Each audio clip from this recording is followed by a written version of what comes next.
Well, joining me now is Republican Senator Bill Cassidy of Louisiana. Senator Cassidy, welcome back to Meet the Press. Hey, Chuck, thank you, and thank you for the honor of being on your last show. Well, I appreciate that. I'm going to start actually with some of the news of the week, even on Friday, with the announcement by the former Speaker of the House that she's going to seek re-election, and she's in her 80s. I want to start with a quote you gave a couple years ago on this issue to Axios. Here's the exchange. The Speaker of the House is 81. Wisdom comes with age, but the science is also clear that we aren't who we were, that we do lose things with age. As a medical professional, is that something we should be thinking about? Of course. At some point, and statistically it's in the 80s, you begin a more rapid decline. It's usually noticeable. So anybody in a position of responsibility who may potentially be on that slope, that is of concern. And I'm saying this as a doctor.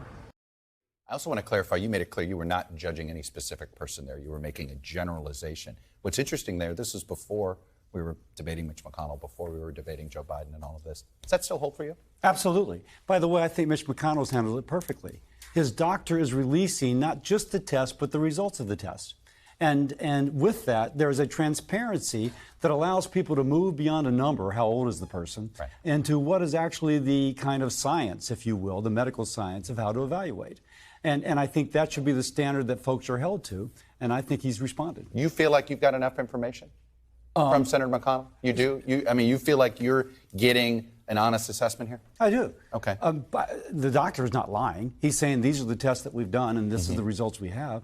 By the way, I also have the advantage of seeing not just a clip of him during 20 seconds, right, but him before and him after, and there he's quite clearly capable. What do you make of Senator Rand Paul's questioning? He's not questioning McConnell, but he's questioning the doctor's diagnosis. Well, you know, I always say that I'm a gastroenterologist. He's an ophthalmologist. We're not the internist who's doing the physical exam guiding. And so you have to accept the limitations of training. What do you think? How do you think we should address this? The voters clearly have said one thing. And you have this, I mean, look, I get it. It's always hard to let go at the very end. Trust me, I'm aware of this myself. But what do you think is the driver here? Shouldn't there be transparency? Shouldn't President Biden, for example, release a full kind of neurologic evaluation of his cognitive ability and whomever else? You pick the person that you've had. You want Mitch McConnell to do this? You want Joe Biden to do this? You want all of them to do this? Do what Mitch just did. There was total transparency. And so if somebody running for that kind of high office... I don't know if it's been full transparency and fairness. It's a letter from a doctor. I mean, we don't know. We just know what this one doctor has said. No, he said, well, at some point you have to say, okay, wait a second. He said he had an EEG, an MRI, of this, of that, of that, of this, and they're all normal. That's pretty good. Now, you may decide that the doctor is lying, right, but at some point you have to have faith in somebody. And I think if somebody who's not out of politics, being honest, giving you the results of the test is a good start. It's one thing that voters should demand this. Is this something that should be in the Constitution? Well, I don't know about the Constitution, but I think it should be certainly a House rule. Well, we have House rules that get violated all the time, though. I agree with that. Yeah. I would be okay with that. I think if you want to be the President of the United States, or a senator or a House member, then there is a responsibility over and above that of just offering yourself. It has to be that you can show that you have clarity. Now, we could define what that means. Wouldn't it be nice to say, show us your tax returns and show us your medical records? Is that the way you think it would be? Almost standardize both of those things? I actually think that would be reasonable, too. Yeah. Because if the voter is going to make a decision, we need to give her as much information as we possibly can. All right, let's talk about the other craziness that this month may bring us. It seems as if Speaker McCarthy is essentially trying to dangle impeachment to stop a shutdown. I feel like you guys in the Senate, Republicans, are going, what are you guys thinking? What is your reaction to this strategy? You know, you're guessing what's in his mind.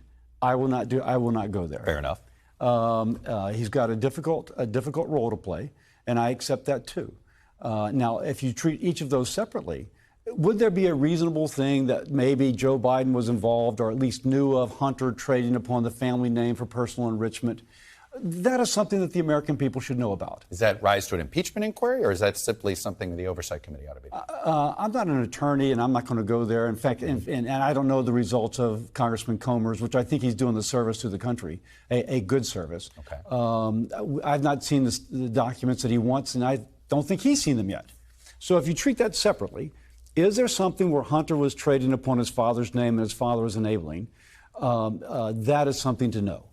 On the other hand, do we need to pass a funding bill? Absolutely. Yeah. So hopefully they too can be considered separately. I don't know what Kevin's strategy is. To go back on the impeachment thing, what you just described is, Michael Kinsley once said, in Washington, it's not what's illegal, it's what's legal that is sometimes a crime.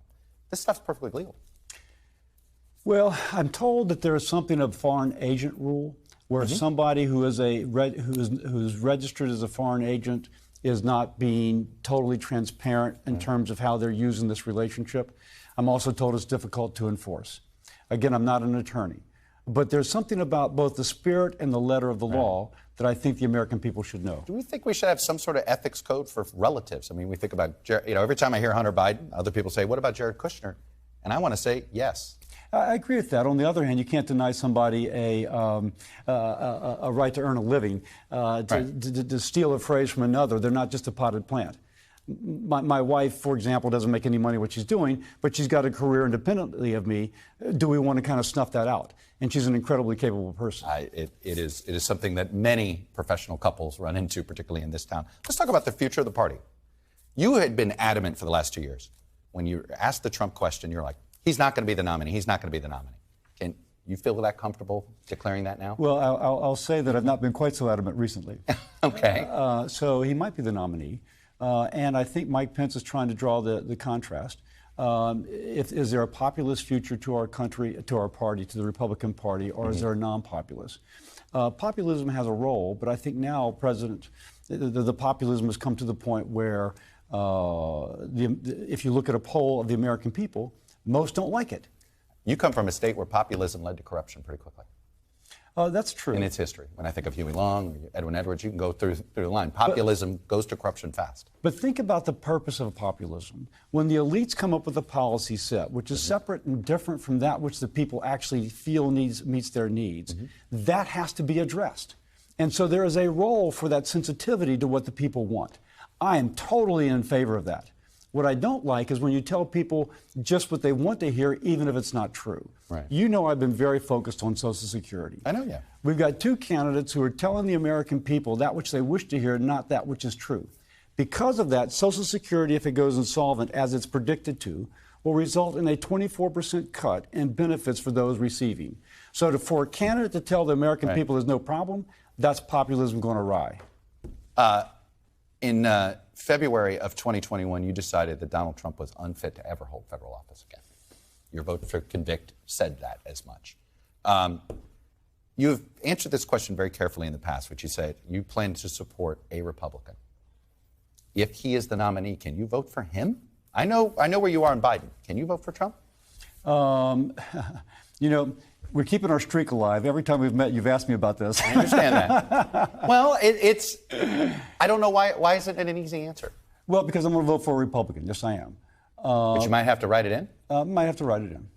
What about this no labels? You've been showing up at their events. You were even said that if, people have pointed out you were once a Democrat. So in some ways, you could perhaps be somebody they would look to bridge the divide. Is that something that would appeal to you? Depending upon who the candidates were. We're looking at Biden and Trump. Yeah. And is that suddenly appealing? If they came and spoke to me, I would certainly speak to them back. Sounds like are you already speaking with them? I am not. You're not? But it is something you'd be open to? Yes. Put it this way. 70% of the American people want something different. Plausibly, we could have a setting in which someone has been convicted and someone else shows signs of mental decline so significant, 70% of the American people are already thinking he's too old. He is not being transparent like some are in terms of revealing the test. There is an actual need to know what's going on, and we're not being told. With this, should there be another option for the American people? And I think plausibly there should be. Senator Bill Cassidy, you lived up to exactly how I build it, which is you're never afraid to answer a question, even if you don't like it.